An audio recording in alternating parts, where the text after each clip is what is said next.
Hello students, आप हमारा पुराना वीडियो देख चुके होंगे जिसमें हमने बॉटनी की आंसर शीट आपके साथ डिस्कस की है। और मैं ये बताना चाहूँगी कि हम लोग 2 दिन लेट क्यों हो गए आंसर शीट का वीडियो बनाने में, क्योंकि हमने बहुत ज़्यादा मेहनत करके, बहुत ज़्यादा क्रॉस चेक करके, बहुत सारे बुक्स से रेफरेंस लेके हमने ये आंसर शीट तैयार किया है। और शायद ही आपको एक आध क्वेश्चन में इसमें कोई भी डाउट मिले, लेकिन हाँ, बहुत ज़्यादा रिलायबल है, आप इस पर बहुत ज़्यादा भरोसा कर सकते हैं। तो अभी हम बात करने वाले हैं ज़ूलॉजी की आंसर शीट की, सेक्शन ए से बात करेंगे। और जो हमारे पास क्वेश्चन पेपर का सेट है वो है S3, है ना।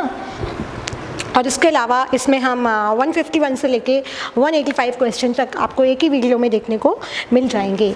तो हम शुरू करते हैं क्वेश्चन नंबर 151 से। S3 हमारा जो पेपर है उसका सेट है, और आप बिल्कुल भी चिंता मत करिए, आपको बोर्ड के इस साइड आपको क्वेश्चन देखने को मिल जाएंगे और यहाँ पे आपको उसका आंसर देखने को मिलेगा। चलिए, question number 151, given below are 2 statements. Statement 1 हमारा बोल रहा है इन द नेफ्रॉन की बात हो रही है, the descending limb of loop of Henle is impermeable to water and permeable to electrolytes। तो बेटा ये जो स्टेटमेंट है ये आपका फॉल्स हो गया, क्योंकि डिसेंडिंग की जगह असेंडिंग लिम्ब होता है। ठीक है, अगर आपने ह्यूमन फिजियो डीप में पढ़ी होगी तो आपको ये चीज़ बिल्कुल पता होगी कि डिसेंडिंग लिम्ब नहीं, असेंडिंग लिम्ब जो होता है वो इम्परमिएबल होता है पानी के लिए। ऑप्शन नंबर 2 देखते हैं, स्टेटमेंट नंबर 2 देखते हैं, the proximal convoluted tubule is lined by simple columnar brush border epithelium and increases the surface area for reabsorption. बिल्कुल सही है बेटा, इसका काम ही होता है सरफेस के रीएब्जॉर्प्शन को इंक्रीज करवाना। तो इसमें हमें आंसर अपना मिल जाएगा option number 1। That is statement 1 जो हमारा है वो फॉल्स है, और जो स्टेटमेंट 2 जो हमारा है वो एकदम सही है। चलिए नेक्स्ट क्वेश्चन की तरफ आगे चलते हैं। Question number 152। क्वेश्चन नंबर 152 में अगेन ये असर्शन और रीज़न वाला क्वेश्चन है। तो इसमें हमें सबसे पहले असर्शन दिया गया है कि FSH जो कि है follicle stimulating hormone acts upon ovarian follicle in female and Leydig cells in males. तो बेटा ये लेगिक सेल्स पे काम नहीं करता है, तो ये हमारा जो स्टेटमेंट 1 है वो इनकरेक्ट हो जा रहा है, जो कि असर्शन हमारा है वो इनकरेक्ट हो रहा है। रीज़न की अगर हम बात करें, growing ovarian follicle secrete estrogen in female while interstitial cells secrete androgen in male human beings. बिल्कुल सही है बेटा, रीज़न जो हमारा है वो करेक्ट है और जो हमारा असर्शन है वो गलत है। तो हम जाएंगे ऑप्शन नंबर 1 के साथ में। क्वेश्चन है question number 153, Hardy Weinberg equilibrium से ये क्वेश्चन हमारा आया हुआ है। कौन सा फैक्टर्स इनमें से है जो इफेक्ट नहीं करेगा? ठीक है, तो जेनेटिक रिकॉम्बिनेशन की बात करें, बहुत ज़्यादा इंपॉर्टेंट फैक्टर है जो हार्डी वेनबर्ग इक्वेशन को, इक्विलिब्रियम को अफेक्ट करेगा। जेनेटिक ड्रिफ्ट भी अफेक्ट करेगा, जीन माइग्रेशन भी अफेक्ट करेगा। केवल जो अफेक्ट नहीं करेगा वो अपना है कॉन्स्टेंट जीन पूल। तो इसमें हम ऑप्शन नंबर 1 के साथ जाएंगे। Question number 154, auto immune disorder से ये क्वेश्चन आया है। मैंने इसमें डिटेल्ड लेक्चर लिया था अपनी क्लास में। और ऑटो इम्यून डिसऑर्डर्स की अगर हम बात करें तो ऐसे डिसऑर्डर्स जो कि बताया था मैंने पूरी अच्छा तरीके से इसको, कि इसका पूरा मतलब मैंने बहुत ज़्यादा इसको बेसिक से लेके समझाया था। तो ये क्वेश्चन जो आया है उसके एग्जाम्पल से आया है कि इनमें से कौन से डिसऑर्डर्स ऐसे हैं जो ऑटो इम्यून में काउंट होंगे। ठीक है, तो माइस्टिया ग्रेविस होता है बेटा, रूमेटॉइड आर्थराइटिस भी होता है, गाउट की बात करें तो नहीं होता है, मस्कुलर डिस्ट्रॉफी की बात करें तो नहीं होगा, और SLE जो है वो काउंट होता है। तो हमें मिले A, B और E। Option number A, B and E दे रहे हैं ऑप्शन नंबर 3 में, तो हम जाएंगे ऑप्शन नंबर 3 के साथ। अगला क्वेश्चन जो हमारा है वो इवोल्यूशन से है। हमें जो एक सीक्वेंस दिया गया है उसको करेक्ट सीक्वेंस में असेंडिंग ऑर्डर में लिंक करना है। तो बेटा सबसे पहले दे रखा है होमो हैबिलिस। जो हमने इवोल्यूशन पढ़ा था तो उसमें सबसे पहले हमारे आ रहे थे होमो हैबिलिस, बिल्कुल सही है। इसके बाद में दूसरे नंबर पे हमको देखने को मिलेंगे होमो इरेक्टस। कौन मिलेंगे? होमो इरेक्टस। उसके बाद में हमको मिलेंगे होमो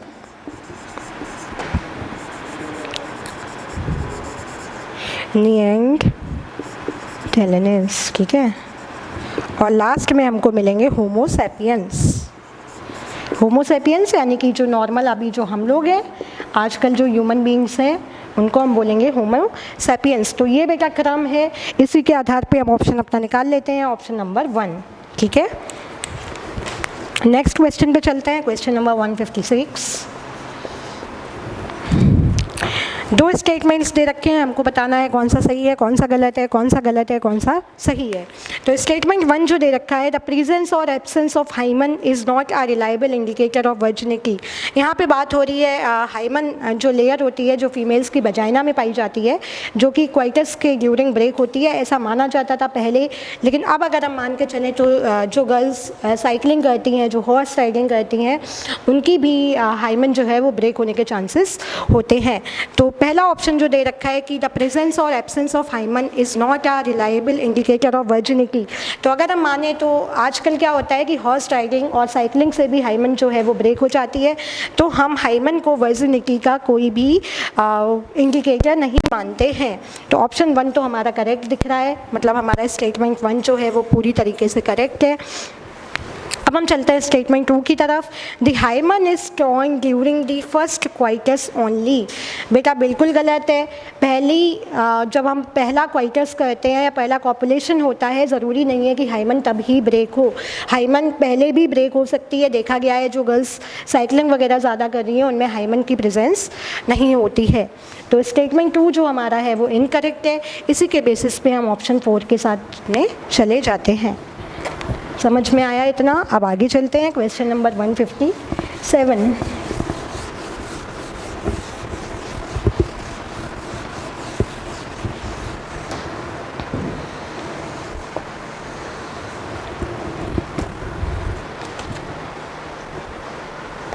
क्वेश्चन नंबर 157 बेटा, इसमें आईयूडी और उनको जो मतलब एग्जाम्पल्स हैं उनके साथ में मैच करना है।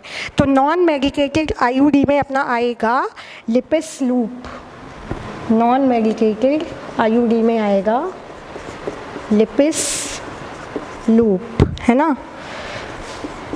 इसके बाद में कॉपर रिलीजिंग आईयूडी में आएगा मल्टीलोड 375, कॉपर रिलीजिंग में आएगा मल्टीलोड 375, ठीक है। हार्मोन रिलीजिंग आईयूडी में आएगा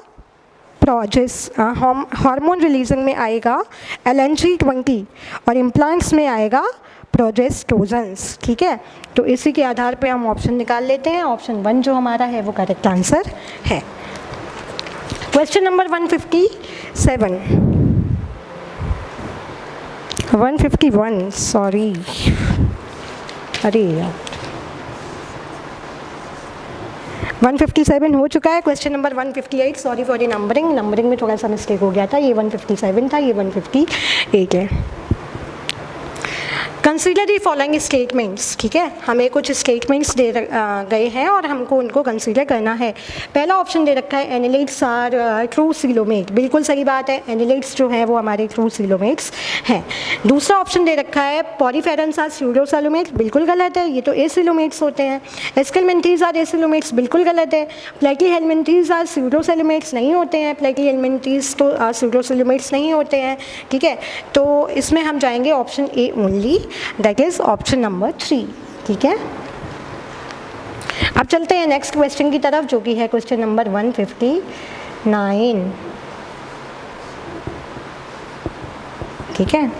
159, which of the following factors are favorable for the formation of oxyhemoglobin in alveoli? Human physiology से क्वेश्चन है अगेन ये, कि जब ऑक्सीहीमोग्लोबिन का फॉर्मेशन होता है एल्वियोलाई में, तो कौन से फैक्टर्स है जो कि रिस्पॉन्सिबल होते हैं। बेटा मैंने क्लास में बहुत अच्छे से ये बात बताई थी कि हाई प्रेशर ऑफ ऑक्सीजन चाहिए होता है और लेसर H प्लस कंसनट्रेशन चाहिए होता है। इस कंडीशन में ही जो हमारा ऑक्सी हीमोग्लोबिन का एल्वियोलाई में फॉर्मेशन है वो हो पाता है। तो इसमें हमें ऑप्शन 3 में ये देखने को मिल रहा है, तो हम जाएंगे ऑप्शन नंबर 3 के साथ में। क्वेश्चन नंबर 160 बेटा अगेन ये रेस्पिरेशन से ही आया है, ठीक है, ह्यूमन फिजियो में रेस्पिरेशन वाली कैटेगरी से ये क्वेश्चन आया है। एक्सपायरेटरी कैपेसिटी, नाम से पता लग रहा है एक्सपायरेटरी मतलब जो हम एक्सपीरेशन कर रहे हैं, मतलब जो गैस को हम क्या कर रहे हैं, इनहेल नहीं एक्सहेल कर रहे हैं, उसको हम बोलेंगे एक्सपायरेटरी कैपेसिटी। तो एक्सपायरेटरी कैपेसिटी की अगर हम बात करें तो इसमें हमारा टाइडल वॉल्यूम वो तो आएगा ही, ठीक है, प्लस एक्सपायरेटरी रिजर्व वॉल्यूम। तो ए का हो गया ऑप्शन नंबर 3, ए का हो गया 3। बी की बात करें FRB that is functional residual capacity. तो बेटा इसमें रेजिडुअल कैपेसिटी की बात करी गई है, तो इसका फॉर्मूला सीधा था expiratory reserve volume ERB plus RV। तो इसमें आ जाएगा बी का ऑप्शन नंबर 4। सी की बात करें वाइटल कैपेसिटी, वाइटल कैपेसिटी में आएगा आपका ERB KV प्लस IRB जो कि 1 में दे रखा है। तो सी को हम मैच करेंगे ऑप्शन नंबर सी को हम मैच करेंगे 1 से, ठीक है। और लास्ट हमारा बच जाएगी that is inspiratory capacity. Expiratory का उल्टा है बेटा, तो यहाँ पे क्या हो जाएगा टाइडल वॉल्यूम प्लस IRB। तो यहाँ पे डी को मैच कर देंगे हम 3 से। ऑप्शन नंबर 2 में ये सारी क्राइटेरिया फुलफिल हो रहे हैं, तो क्वेश्चन नंबर 160 का आंसर हो गया ऑप्शन नंबर 2। 161 ओहो ये मस्कुलर का डायग्राम अगेन आ गया, फिर से आ गया, बहुत ज़्यादा ज़रूरी डायग्राम था ये। चलो क्वेश्चन पढ़ते हैं। 3 types of muscles are given as A, B and C। 3 muscles type की हमको दी हुई हैं, A और B और C। तो हमको बताना है, हमको इनको आइडेंटिफाई करना है और उनके लोकेशन भी बताने हैं। तो बेटा अगर हमको लोकेशन नहीं भी पता है बाई चांस और हमें ये डायग्राम याद है तो इस क्वेश्चन को हम सॉल्व कर लेंगे। पहली वाली जो हमारी मसल्स दे रखी हैं स्केलेटल मसल्स दे रखी हैं, दूसरी वाली जो मसल्स हैं वो स्मूथ मसल्स हैं और तीसरी वाली जो मसल्स हैं वो हार्ट मसल्स हैं। अब स्केलेटल मसल्स बेटा कहाँ पाई जाएंगी, हमारी ट्राइसेप्स में, ठीक है। उसके बाद में स्मूथ कहाँ पाई जाएंगी, हमारे स्टमक में, और कार्डियक जो है वो पाई जाएंगी हमारे दिल में यानी कि हमारे हार्ट में। तो इसका आंसर हो जाएगा ऑप्शन नंबर 3। बेटा अगर केवल आपको ये डायग्राम पहचानना आता होता तो ये क्वेश्चन 100% आप सही करके आए होंगे। क्वेश्चन नंबर 162 अगेन ये जो क्वेश्चन है ये इवोल्यूशन से है। फ्लिपर्स ऑफ पेंगुइन, पेंगुइन्स के जो फ्लिपर होते हैं और डॉल्फिन के जो फ्लिपर्स होते हैं किसका एग्जाम्पल है, तो बेटा ये कॉन्वर्जेंट इवोल्यूशन का एग्जाम्पल है। किसका एग्जाम्पल है, कॉन्वर्जेंट इवोल्यूशन का। क्वेश्चन नंबर 162 आंसर है option number 4 that is convergent evolution, ठीक है। नेचुरल सिलेक्शन होगा नहीं, एडाप्टिव होगा नहीं, डाइवर्जेंट और कॉन्वर्जेंट में आप कंफ्यूज हो सकते हैं, लेकिन इसका जो आंसर होगा वो होगा कॉन्वर्जेंट इवोल्यूशन, ठीक है। इस बार ह्यूमन फिजियोलॉजी को काफ़ी टारगेट किया है। इवोल्यूशन से तो हर साल ही क्वेश्चन मिलते हैं, लेकिन इस बार ह्यूमन फिजियोलॉजी को भी काफ़ी टारगेट किया है। चलिए question number 163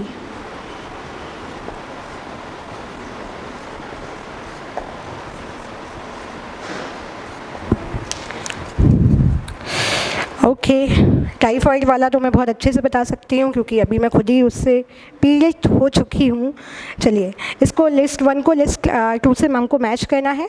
typhoid bacterial infection है बेटा, है ना। टाइफाइड कैसा है, सैल्मोनेला टाइफाइड द्वारा कॉज होता है। टाइफाइड हमारा कैसा है, बैक्टीरियल इन्फेक्शन है। तो ए को हम मार्क करेंगे 4 से, बी को हम मार्क करेंगे, बी क्या है, लीशमानियासिस। बेटा लीशमानियासिस जो है वो लीशमानिया डोनोवानी के थ्रू कॉज होता है और इसको हम डालेंगे प्रोटोजोअन कैटेगरी में। लीशमानिया डोनोवानी किसकी स्पीसीज़ है, प्रोटोजोअन स्पीसीज़ है। उसके बाद में सी हमारा है रिंग वॉर्म। रिंग वॉर्म बेटा क्या होता है, ऑब्वियसली फंगस, है ना। तो सी को हम मार्क करेंगे 1 से। और फाइलेरियासिस जो कि फाइलेरियल वॉर्म के थ्रू होता है, ये अपना आएगा नीमाटोड में। तो डी का ऑप्शन हो गया 2nd। और ये सारी हमारी जो चॉइसेस है वो फुलफिल हो रही हैं ऑप्शन नंबर 3 में। तो आंसर होगा अपना ऑप्शन नंबर 3। क्वेश्चन हमारा है क्वेश्चन नंबर 164। अगेन ये ह्यूमन फिजियोलॉजी से है। देखिए आप कितना टारगेट किया है इस बार ह्यूमन फिजियोलॉजी को।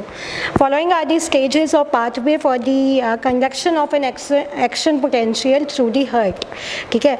तो हमें स्टेजेस को अरेंज करना है बेसिकली। तो बेटा ये जो होता है, पहले तो हम आपको एक करेक्ट वाला जो सीक्वेंस है वो बता दे रहे हैं। सबसे पहले होगा ऐसे नोड, उसके बाद में होगा ए बी नोड, है ना। ए बी के बाद में अपना जाएगा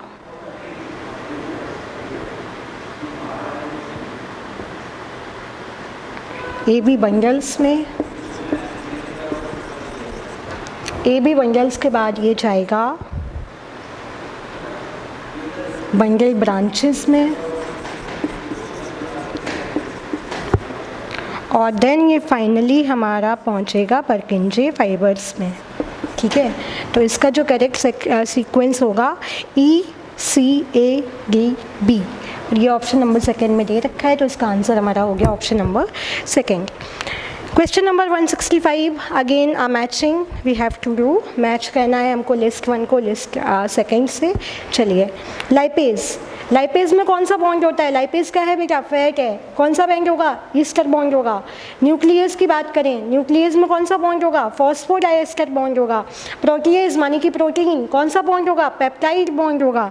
एमाइलेज यानी कि कार्बोहाइड्रेट, कौन सा बॉन्ड होगा? ग्लाइकोसिडिक बॉन्ड होगा। इतना ईजी क्वेश्चन है ये, तो इसमें ऑप्शन नंबर 4 आ जाएगा, ठीक है।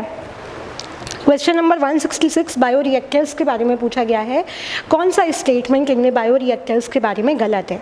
सबसे पहला ऑप्शन, चलिए ऑप्शन को हम लाइन बाय लाइन रीड कर लेते हैं। तो पहला ऑप्शन दे रखा है, bioreactors have an agitator system and oxygen delivery system and foam control system. बिल्कुल सही बात है, तो ऑप्शन 1 हमारा करेक्ट है, जो हमारा 1 दे रखा है वो करेक्ट है। सेकेंड की बात करें अगर, तो A bioreactor provides optimal growth condition for achieving the desired product, बिल्कुल सही है। तीसरे की बात करें, most commonly used bioreactors are of stirring type, बिल्कुल सही है। तो हमारे पास आंसर तो एक ही बच रहा ना, हाँ, ऑप्शन नंबर 4। ऑप्शन नंबर 4 भी देख लेते हैं एक बार। Bioreactors are use to produce small scale, हाँ स्मॉल नहीं लार्ज स्केल में प्रोड्यूस किया जाता है, तो इसलिए ऑप्शन जो हमारा 4 है वो गलत हो गया, और फाइनली हमें हमारा आंसर भी मिल गया। क्वेश्चन नंबर 167, द कियाई plasmid of Agrobacterium tumefaciens stands for tumour inhibiting plastid. कियाई जो यहाँ पे है, इसको कौन करेगा? ट्यूमर इनहिबिटिंग करेगा या इंड्यूसिंग करेगा? तो बेटा ये ट्यूमर को इंड्यूस करता है, ठीक है, कंफ्यूज नहीं होना है। इंड्यूस करता है ना कि इनहिबिट करता है। कौन? कियाई प्लास्मिड। तो बेटा ये ट्यूमर इंड्यूसिंग है, इंड्यूसिंग वाला हमारा ऑप्शन नंबर 4 में आ रहा है। ऑप्शन नंबर 4 हमारा करेक्ट आंसर हो गया। अब चलते हैं क्वेश्चन नंबर 168 की तरफ, ठीक है। इसमें अगेन मैच दी फॉलोइंग चीज़ें हैं। हमें जो डिजीज़ हैं उनको बेसिकली उनके बैक्टीरिया या फिर टेस्ट के हिसाब से अरेंज करना है। कॉमन कोल्ड, राइनो वायरस बेटा कब से पढ़ते आ रहे हैं, तो ए का ऑप्शन नंबर 3 हो जाएगा, ठीक है। उसके बाद में हीमोजोइन, हीमोजोइन का क्या हो जाएगा? प्लाज्मोडियम। किसमें? मलेरिया में होता है ना, तो हीमोजोइन अपना किस में आ गया? प्लाज्मोडियम में आ गया। कितना इजी क्वेश्चन है ये। तो विराल टेस्ट टाइफॉइड का मेरा अभी रिसेंट में 2 बार हो चुका है, ठीक है। टाइफॉइड में कौन सा टेस्ट होता है? विराल। उसके बाद में लास्ट अपना बचता है एलर्जी, तो डस्ट माइट से हो गया, ठीक है। डस्ट से एलर्जी बहुत सारे लोगों को होती है, सुना भी है हमने। तो इस क्वेश्चन में तो बेटा कुछ करना ही नहीं था, कितना ईजी था। तो ऑप्शन नंबर 4।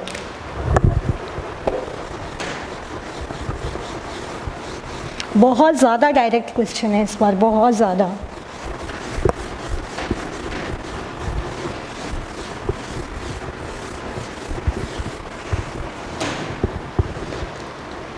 चलिए, question number 169,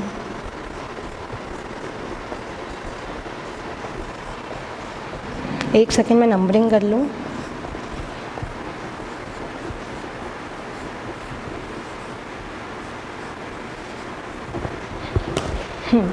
question number 169, following are the stages of cell division, ठीक है। सेल डिवीज़न की जो स्टेप्स हैं वो हमको दी गई हैं और उनको हमको अरेंज करना है। तो बेटा सबसे पहले आएगा G1 फेज़, हमेशा कंफ्यूज मत होना, पहले G1 आता है, G0 जो है वो बाद में आता है, 0 और 1 देख के उसको कंफ्यूज नहीं करना है। सबसे पहले अपना आ जाएगा गैप 1 फेज़ यानी कि G1 फेज़। G1 फेज़ के बाद में जो हमारे ऑप्शंस हैं अगर इन पे हम ध्यान दें तो इसके बाद में आएगा S फेज़। कौन सा फेज़ आएगा? S फेज़, ठीक है। G1 S and then finally हमारा आएगा G0 फेज़। कौन सा फेज़ आएगा? गैप 2 या फिर गैप 2 फेज़ है ना, तो ये आ जाएगा। तो इसके आधार पे अगर हम इतना ही देख लें तो अपना ऑप्शन बन जाएगा ECADB। ECADB हमें मिल रहा है ऑप्शन नंबर 1 में, तो हमारा आंसर हो गया ऑप्शन नंबर 1, ठीक है। नेक्स्ट क्वेश्चन की तरफ आगे चलते हैं। क्वेश्चन नंबर 170, इनमें से कौन सा कॉन्ट्रासेप्टिव मेथड नेचुरल नहीं है? कॉन्ट्रासेप्टिव यानी कि प्रेगनेंसी को रोकने के लिए कौन सा मेथड इनमें से ऐसा है जो कि नेचुरल नहीं है? तो पहला ऑप्शन है वॉल्ट्स, पहला ऑप्शन ही करेक्ट हो गया। वॉल्ट्स जो है ये नेचुरल नहीं है, इनको हमको मेडिकेटेड तरीके से लगवाना पड़ता है, यूज़ करना पड़ता है। तो ये जो हमारे हो गई ये नहीं है नेचुरल। बाकी अगर कोइटस इंटरप्टस की बात करें नेचुरल है, पीरियोडिक एब्स्टिनेंस की बात करें, ठीक है, तो ये भी हमारा जो है ये नेचुरल है। हम पीरियड्स की साइकिल को ध्यान में रख के अगर क्वाइटस करते हैं तो उस आधार पे प्रेगनेंसी होगी या नहीं होगी, ये वो वाला मेथड है। तो ये भी हमारा कैसा हो गया? नेचुरल हो गया। लैक्टेशनल एमेनोरिया की बात करें तो ये जो है ये भी हमारा कैसा है? नेचुरल है। तो केवल जो हमारे वॉल्ट्स वाला जो ऑप्शन है वो करेक्ट हो जाएगा। तो ऑप्शन नंबर 1 जो हो गया वो करेक्ट आंसर हो गया। अगली मैचिंग में हमको कुछ क्लासेस जो हैं उनको मैच करना है, कौन सा क्लास कौन से फाइलम में आ रहा है। प्लूरोब्रांकिया, ठीक है। प्लूरोब्रांकिया जो है ये क्लिनोफोरा में आएगा। किस में आएगा? क्लिनोफोरा में, ठीक है। उसके बाद में रेगुला, किसका लार्वा है बेटा? मॉलस्क का। किसका लार्वा है? मॉलस्क का। तो बी जो अपना है ये रेडिकल जो है ये आएगा, रेगुला जो है ये किस में आएगा? मॉलस्का में। स्टोमोकॉर्ड अपना जो है ये हेमीकॉर्डेटा है, ठीक है, हेमी। एयर ब्लैडर्स जो हैं, अब लास्ट ऑप्शन बच रहा है, किस में पाए जाएंगे? फिशेस में, ऑस्टिक थाइस में, ठीक है। तो ऑप्शन नंबर जो हमारा 3 हो गया वो करेक्ट आंसर यहाँ पे बन जाता है। क्वेश्चन नंबर 172 बेटा इसमें सीक्वेंस पूछा गया है, एक product of DNA dependent RNA polymerase giving template, एक टेम्पलेट हमको दिया गया है, उसके आधार पे हमें उसका सीक्वेंस बताना है। तो इसका आंसर होगा ऑप्शन नंबर 3। इसका आंसर होगा बेटा ऑप्शन नंबर 3। 5 डैश से हम 3 डैश की साइड चलेंगे, AUGU AAA GUU U AUA GG UAA GU 3 dash. तो ये हमारा जो सीक्वेंस होगा ये देखने को मिलेगा। तो इसका ऑप्शन नंबर 172 का करेक्ट, क्वेश्चन नंबर 172 का करेक्ट ऑप्शन होगा option number 3। Question number 173 again आपकी मैच दी फॉलोइंग है, ठीक है।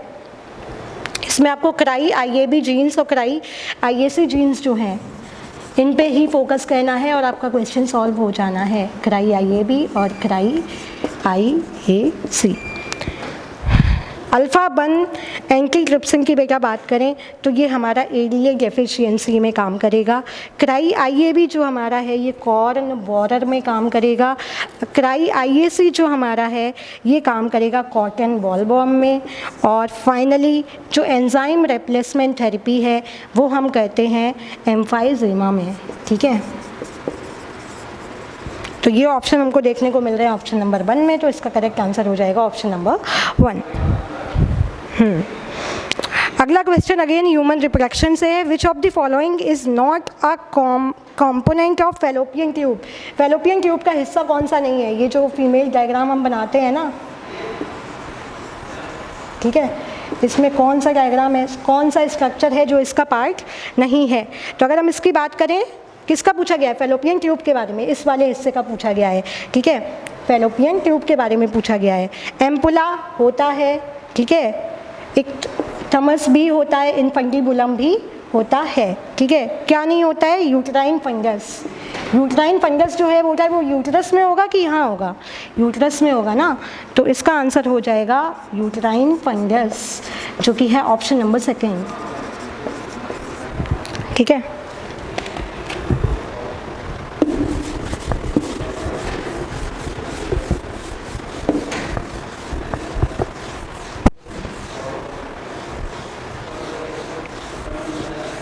Question number 175।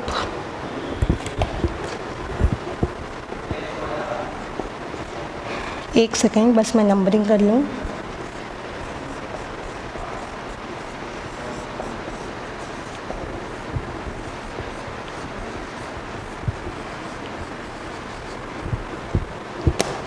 क्वेश्चन नंबर 175, 5 तो हो गया था अपना, उसका आंसर था second, uterine fungus. Question number 176, again a diagram based question of Escherichia coli. The following diagram shows restriction sites in E. coli, cloning vector PBR2222. Find the role of X and Y genes. बेटा यहाँ पे जो X gene है ये क्या करेगा, control करेगा copy number of link DNA को। क्या करेगा, जो X का काम यहाँ पे क्या होगा, कंट्रोल करना, किसको, जो हमारा लिंक्ड डीएनए का कॉपी नंबर मिला है उसको। और जो हमारा वाई है ये किस में काम करेगा, ये प्रोटीन एज अ वाई जो है वो प्रोटीन के लिए काम करेगा जो कि रेप्लिकेशन ऑफ प्लाज्मिड में इन्वॉल्व हो रहा है। तो इसमें हम ऑप्शन नंबर 3 को टिक कर देंगे। ऑप्शन नंबर 3 एक बार पढ़ लेते हैं। The gene X is responsible for controlling the copy number of the line DNA and Y for protein involve in the replication of plasmid. ठीक है, तो ऑप्शन नंबर 3 के साथ जाएंगे यहाँ पर हम। अगेन हमारा मैचिंग वाला क्वेश्चन है, ये ज्वाइंट से क्वेश्चन आया है। ठीक है, कौन सा ज्वाइंट आपको कहाँ देखने को मिलेगा, चलिए। फाइब्रस ज्वाइंट, फाइब्रस मतलब कि अब यहाँ से आप समझ लीजिए कि उसकी स्ट्रेंथ कितनी होगी। यहाँ पे लिखा है skull don't allow any movement, तो बेटा हमारे फाइब्रस ज्वाइंट्स कहाँ पाए जाएंगे, हमारे स्कल में। कहाँ पाए जाएंगे, स्कल में।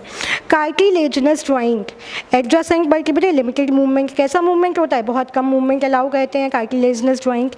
हिंज ज्वाइंट की बेटा अगर हम बात करें तो हिंज ज्वाइंट जो है वो नी में होगा, मतलब कहाँ, पैरों में, घुटनों में हमारे होगा, जो कि हमें लोकोमोशन में हेल्प करेगा। बॉल एंड सॉकेट ज्वाइंट कहाँ पाया जाएगा, humerus and pectoral girdle, rotational movement जो होता है इसको फैसिलिटेट कहता है। तो इसमें हमारा ऑप्शन नंबर 1 आ जाएगा।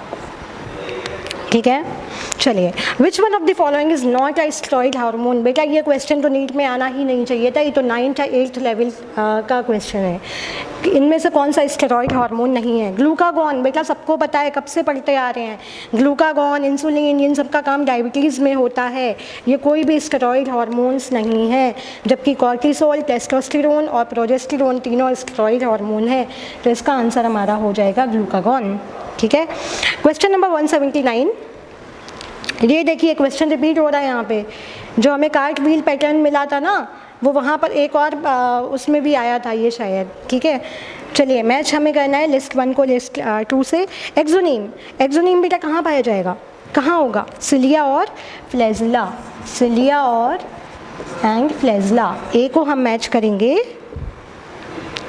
सेकेंड से।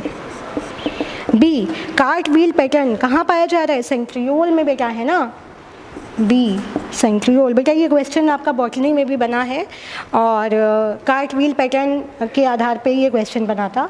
बी का 1 आ जाएगा। और क्रिस्टे, क्रिस्टे कहाँ पाए जाते हैं बेटा, क्रिस्टा, क्रिस्टे कहाँ पाए जाते हैं, माइटोकॉन्ड्रिया में, कब से पढ़ते आ रहे हैं।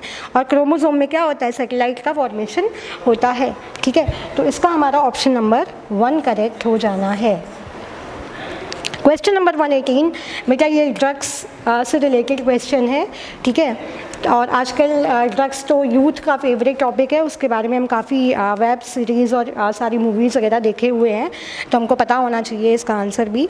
कोकेन, कोकेन का बेटा ज़ूलॉजिकल नेम अगर हम बात करें तो वो होता है, सॉरी बोटैनिकल नेम कोकेन का होता है इराइथ्रोजाइलम। क्या होगा, इराइथ्रोजाइलम। कोकेन जो हम लेते हैं, जो एज अ ड्रग हम जिसको यूज़ करते हैं, उसका बोटैनिकल नेम क्या है, साइंटिफिक नेम क्या है, इराइथ्रोजाइलम।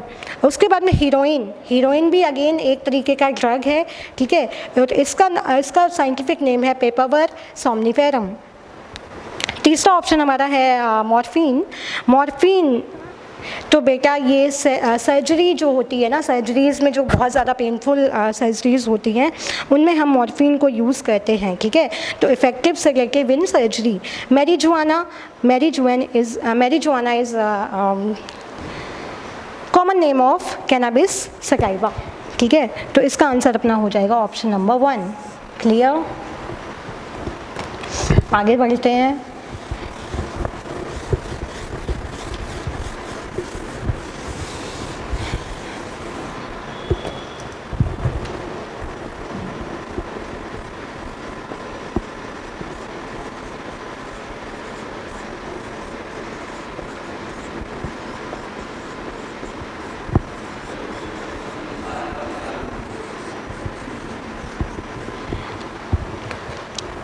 क्वेश्चन नंबर 181, ठीक है, कॉकरोच नहीं, अर्थवॉर्म से ये क्वेश्चन, हाँ सॉरी, कॉकरोच से ये क्वेश्चन आया, अर्थवॉर्म तो अपने सिलेबस में ही नहीं था। ये क्वेश्चन हमारा कॉकरोच से बना हुआ है। पूछा गया है कि in both sexes of cockroach, that is male and female, ठीक है, मेल और फीमेल दोनों कॉकरोच में pair of jointed filamentous structure called anal cerci are present on. Anal cerci और एनल स्टाइल में कंफ्यूज नहीं होना था। एनल स्टाइल जो है वो केवल मेल कॉकरोच में पाए जाएंगे और जो एनल सर्काई है वो मेल और फीमेल दोनों में होते हैं। अब क्वेश्चन हमारा ये है कौन से सेगमेंट में पाए जाते हैं, तो बेटा ये 10th सेगमेंट में पाए जाते हैं। 8th और 9th में वो टर्बा और वो स्टेनम होते हैं, ठीक है। 11th और 5th बिल्कुल अलग है। आंसर इसका होगा हमारा 10th सेगमेंट, जो कि है ऑप्शन नंबर 3। 182 क्वेश्चन नंबर 182, इसमें अगेन देखिए सेल बायो से उससे क्या बोलते हैं उसको, सेल साइकिल से कितने सारे क्वेश्चन आए हैं। 3 क्वेश्चन मिल चुके हैं अभी तक। लिस्ट 1 को लिस्ट 2 से मैच करना है। सब फेजेस ऑफ प्रोफेज, प्रोफेज के सब फेजेस आपको दिए हुए हैं, उनको आपको स्पेसिफिक कैरेक्टर से मैच करना है। डायकाइनेसिस क्या है, कंप्लीशन ऑफ टर्मिनाइजेशन ऑफ किएसमेटा। डायकाइनेसिस में बेटा क्या होता है, ए को हम मैच करेंगे सेकेंड ऑप्शन से, ठीक है। ए ऑप्शन में, ए स्टाइल में क्या होता है, डायकाइनेसिस में होता क्या है, कंप्लीशन ऑफ टर्मिनलाइजेशन ऑफ किएसमेटा। किएसमेटा का टर्मिनलाइजेशन शुरू हो जाता है और इस स्टेज को हम मार्क करेंगे डायकाइनेसिस में। पैकाइटिन, पैकाइटिन जो है इसमें क्या होता है, रिकॉम्बिनेशन जो मैग्यूल्स है ना वो फॉर्म होने शुरू हो जाते हैं, जो कि हमारा जा रहा है ऑप्शन नंबर 4 से। जाइगोटीन, जाइगोटीन में बेटा क्या होगा, ये क्वेश्चन पहले भी बॉटनी में आया है, अभी अभी आया है, अभी अभी इससे पहले जो हमने सेट सॉल्व करवाया था उसमें ये क्वेश्चन था। चलिए सी, जाइगोटीन, जाइगोटीन में क्या होगा, सिनेप्टोनियल कॉम्प्लेक्स का फॉर्मेशन होगा, जो कि हमारे यहाँ 1 में दे रखा है। ABC D ऑप्शन नंबर 3 के साथ जाएगा। Second, fourth, 1 and 3 option number 4, ठीक है। अगला question again assertion and reason based question. इसमें आपको असर्शन दिया हुआ है, रीज़न पढ़ना है। चलिए देखते हैं। Breast feeding, again human reproduction से क्वेश्चन। देखिए कितनी ज़्यादा इस यूनिट को टारगेट किया गया है इस बार। Breast feeding during initial periods of infant growth is recommended by doctors for bringing a healthy baby. बिल्कुल सही बात है कि जब बच्चा छोटा होता है, इनिशियल स्टेज में होता है, तो डॉक्टर्स एडवाइस करते हैं कि उसको मदर का मिल्क ही फीड करना चाहिए, उस पर ही फीड करना चाहिए।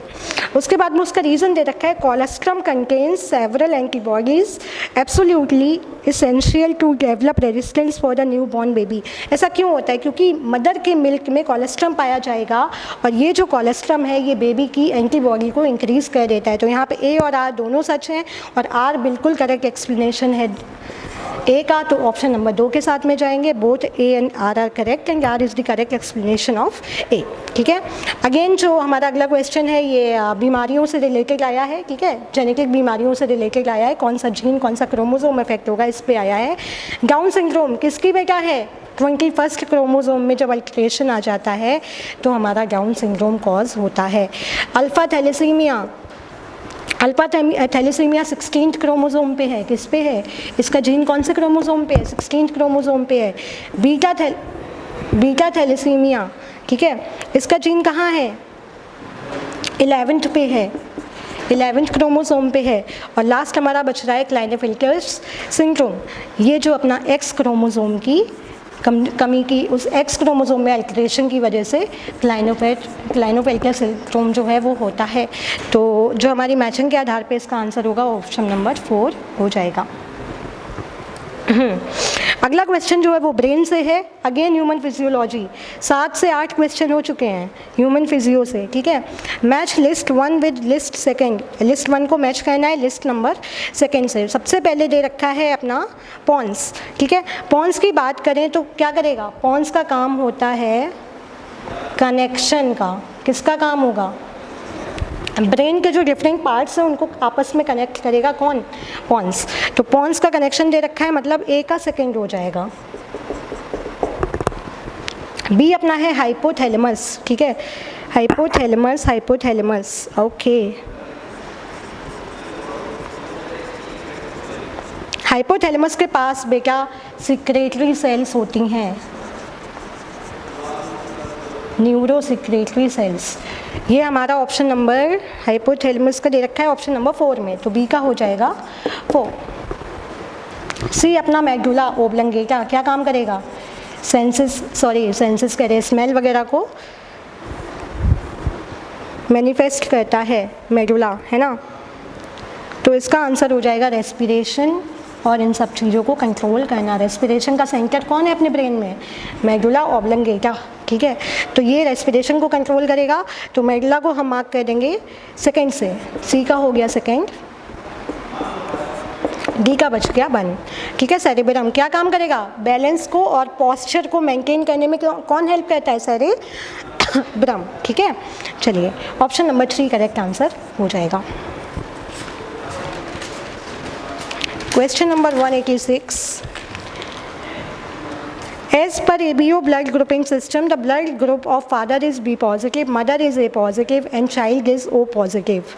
Their respective genotype can be IBI, IAI, II small, IB, IB, IA, IA। बेटा इसका जो आंसर होगा वो होगा option number B, option number B, ठीक है।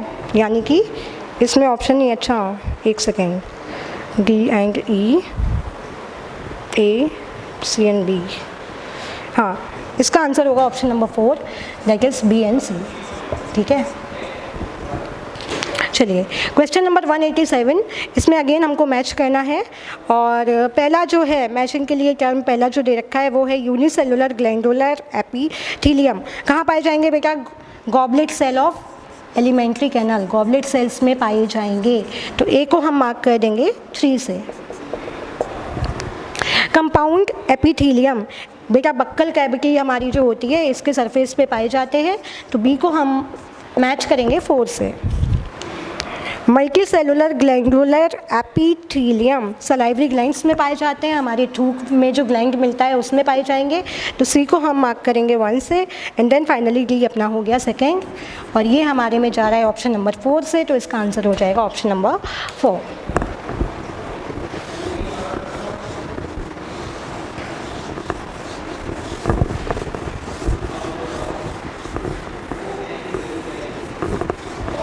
बस 10 से 15 क्वेश्चन और बचे हैं और हमारा ज़ूलॉजी का सेक्शन भी कंप्लीट हो जाएगा आंसर शीट के साथ। क्वेश्चन नंबर 188,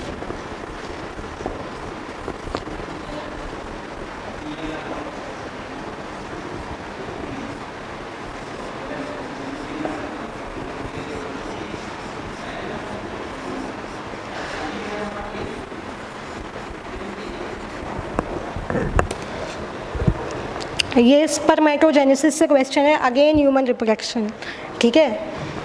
तो बेटा इसका आंसर जो होगा वो ऑप्शन नंबर सेकंड है। देखिए क्यों होगा वो भी बता रहे हैं। ल्यूटिनाइजिंग GnRH ने रिलीज़ किया ल्यूटिनाइजिंग हार्मोन, और दूसरा हार्मोन जो रिलीज़ करते हैं वो होता है FSH जो कि है follicle stimulating hormone. And then B को हम मार्क करेंगे लेडिक सेल से, और सी को हम मार्क करेंगे सर्टोलाई सेल से। तो इसका आंसर हमारा हो जाएगा option number 2। Question number 189, next question, इसमें बेटा गॉस लॉ से क्वेश्चन है ये। तो Gauss competitive exclusion principle states that two closely related species competing for the different resources cannot exist indefinitely। बिल्कुल सही है, गॉस ने पहला लॉ दिया था कि दो स्पीसीज़ जो कि बहुत ज़्यादा क्लोजली रिलेटेड हैं वो एक ही निचे को ऑक्यूपाई नहीं कर सकते। तो स्टेटमेंट 1 हमारा करेक्ट है। स्टेटमेंट सेकंड की तरफ देखते हैं। According to Gause principle during competition the inferior will be eliminated, this may be true the resource are limited. बिल्कुल सही बात है, गॉस ने बोला था अगर दो स्पीसीज़ रह रही हैं और एक वीक है और रिसोर्स कम है, रिसोर्सेज की कमी है, तो क्या होगा, जो कम वाली है वो सर्वाइव नहीं करेगी, जो ज़्यादा वाली है वो सर्वाइव, ज़्यादा वाली मतलब सेंस जो सुपीरियर है वो सर्वाइव कर जाएगी। तो स्टेटमेंट 1 भी करेक्ट है, तो both statement 1 and second are correct, तो हम ऑप्शन नंबर 2 के साथ जाएंगे। अगला question, question number 190, again cockroach, okay, again cockroach से है।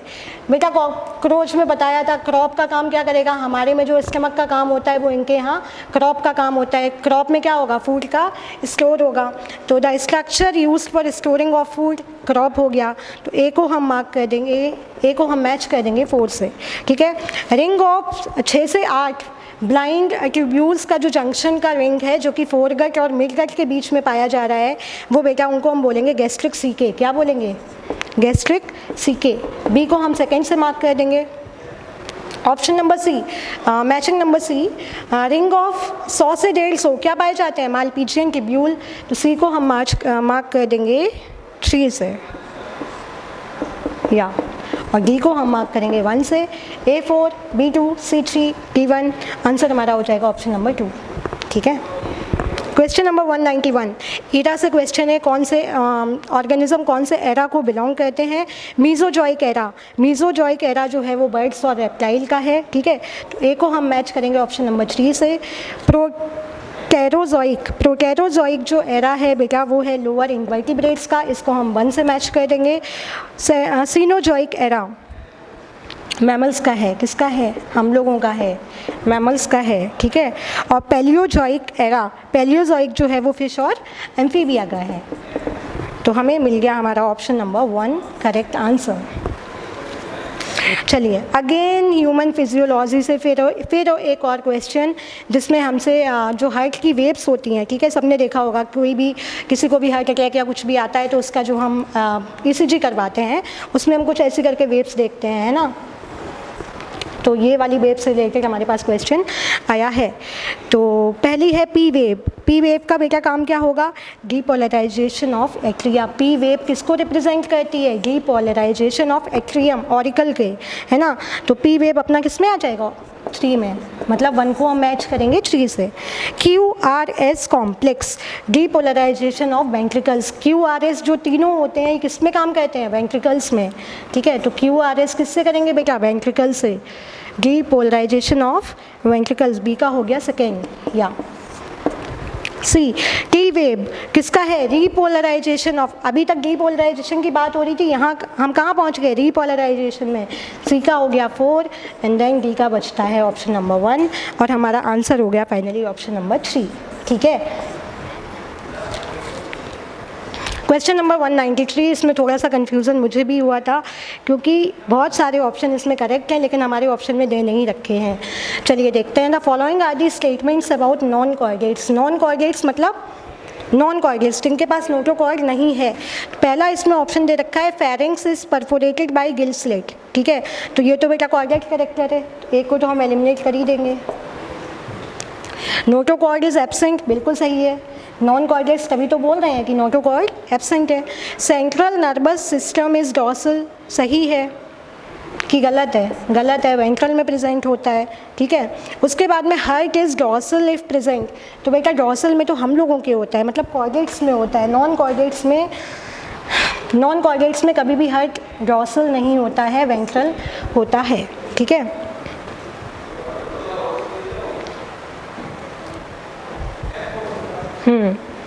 Post anal tail is absent, मतलब पोस्ट एनल टेल जो है वो एब्सेंट है। तो इसमें हमारा आंसर आ जाएगा बी, डी और नहीं। इसका आंसर होगा बेटा, इसके आंसर में बहुत ज़्यादा कन्फ्यूज़न है। मेरे हिसाब से इसका आंसर होना चाहिए बी, सी और डी, मतलब ऑप्शन नंबर 1।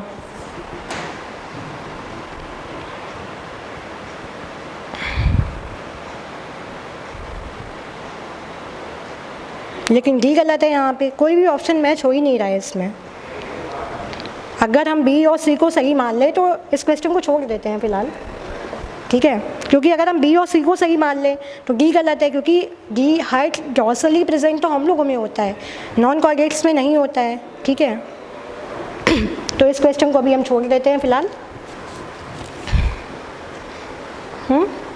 क्वेश्चन नंबर 194, हमें एंजाइम का जो रिएक्शन है वो कैसे रिएक्ट करता है उसके बारे में एक प्रॉपर हायरार्की बनानी है। तो सबसे पहले बेटा क्या होगा, सबस्ट्रेट हमारा जो आता है वो एक्टिव साइट पे बाइंड करेगा। मान लो ये सबस्ट्रेट है, ये आके एक्टिव साइट पे बाइंड करेगा। तो सबसे पहली स्टेप हमको मिल गई ई। उसके बाद में जब ये बाइंड हो जाएगा तो हमको एक कॉम्प्लेक्स मिल जाएगा जिसको हमने बोला सबस्ट्रेट एंजाइम कॉम्प्लेक्स। ये हमारा दे रखा है स्टेप नंबर ए में, है ना। ई के बाद क्या होगा, ए होगा। उसके बाद में क्या होगा, जो सबस्ट्रेट है इसके जो केमिकल बॉन्ड्स हैं वो सारे ब्रेक हो जाएंगे। जितने भी इसके केमिकल बॉन्ड्स हैं वो ब्रेक होंगे। ब्रेक वाला ऑप्शन दे रखा है ऑप्शन नंबर डी में, ठीक है। उसके बाद में क्या होगा, अब फाइनली जब ब्रेक हो गया तो रिलीज़ होगा क्या, प्रोडक्ट। फाइनली हमारा प्रोडक्ट जो है वो रिलीज़ हो जाएगा। तो EADC। और फाइनली जो है, जो फ्री एंजाइम है वो दूसरे से बाइंड करने के लिए तैयार हो जाता है। तो EADCB ये ऑप्शन हमको देखने को मिल रहा है ऑप्शन नंबर सेकंड में। तो अपना आंसर हो गया ऑप्शन नंबर 2। बस 6 क्वेश्चन और हैं, इसके बाद complete 194। Okay,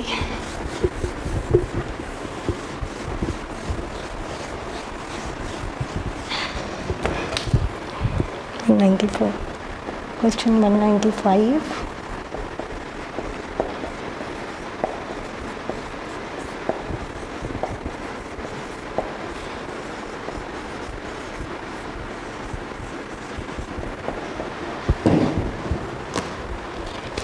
question number 195, 2 statement दे रखे हैं, हमें सही और गलत या फिर सही दोनों सही उनमें से पता लगाना है। पहला स्टेटमेंट है bone marrow is the main lymphoid organ where all blood cells including lymphocytes are produced. बिल्कुल सही बात है, बोन मैरो ही वो ऑर्गन है जिसमें कि ये सारी चीज़ें प्रोड्यूस होती हैं। तो स्टेटमेंट 1 को हम करेक्ट मान लेते हैं। Statement number 2, both bone marrow and thymus provide micro environment for the development and maturation of T lymphocyte। गलत हो गया बेटा, ठीक है। दोनों मिलके माइक्रो एनवायरनमेंट नहीं प्रोवेंट कर पाते हैं। गलत नहीं, सही है ये। या both bone marrow and thymus provide micro environments for the development and maturation of T lymphocyte। बिल्कुल सही है। ऑप्शन 1 एक बार दोबारा पढ़ लेते हैं। Bone marrow is the main lymphoid organ where all blood cells including lymphocytes are produced। बेटा lymphocyte की वजह से ये आंसर यहाँ पे गलत हो गया, ये स्टेटमेंट यहाँ पे गलत हो गया। तो इसको हम मान लेंगे कि 1 इनकरेक्ट है और सेकंड वाला करेक्ट है। ऑप्शन नंबर 1 में ये दे रखा है। क्वेश्चन नंबर 196,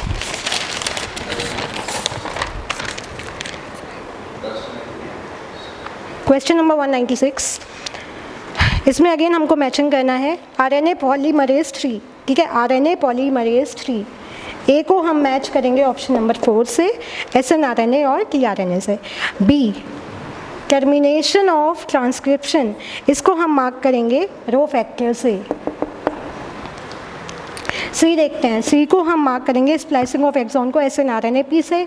और फाइनली डाटा बॉक्स जो हमारा है उसको हम मार्क्स करेंगे प्रमोटर से। क्या है, तो एज अ प्रमोटर फंक्शन कहता है। तो इसका आंसर हो गया option number 1। Question number 197, again match the following. Acromegaly बताई थी कि जब ग्रोथ हार्मोन ज़्यादा रिलीज़ हो जाता है, बहुत ज़्यादा ग्रोथ हो जाती है, उसके बाद में ये होता है। चलिए, एक्सोप्थेल्मिक ग्वाइटर किसके थ्रू होगा, जब थायराइड हार्मोन का हाइपर सिक्रेशन हो जाता है। क्या होगी, आंखें की जो बॉल्स है ना वो बाहर निकलने लगती हैं। इस टाइप का कुछ स्ट्रक्चर होता है। तो इसको हम ए को मार्क करेंगे 3 से, ए को मैच करेंगे हम 3 से। एक्रोमेगली 4 बताया मैंने अभी। इसके बाद में Cushing syndrome, hyposecretion of thyroid hormone, उल्टा है किसका, इसका। और डी को मार्क करेंगे 1 से। ऑप्शन नंबर 4 में ये देखने को मिल रहे हैं। तो हमारा आंसर हो गया option number 4। Question number 198, choose the correct statement given below regarding juxtamedullary nephron. किसकी बात हो रही है, जक्स्टामेडुलरी नेफ्रॉन की, JMN की। जक्स्टामेडुलरी नेफ्रॉन आउट नंबर दी कॉर्टिकल नेफ्रॉन, गलत बात हो गई, आउट नंबर नहीं कहते हैं। तो ये हमारा करेक्ट ऑप्शन नहीं हुआ। Juxtamedullary nephrons are located in the columns of Bertini. Columns of Bertini में भी ये प्रेजेंट नहीं होते हैं। तो ये भी गलत हो गया अपना। Renal corpuscle of juxtamedullary nephron lies in the outer portion of the renal medulla, ये भी गलत है बेटा। Option number 4, loop of Henle of juxtamedullary nephron runs deep into medulla, बिल्कुल सही बात है। कहाँ इनकी लोकेशन कहाँ होती है? मेडुला के जस्ट नीचे रन करते हैं डीपली, है ना। तो ऑप्शन नंबर 4 हमारा करेक्ट आंसर हो गया। Question number 199, again human physiology से क्वेश्चन है।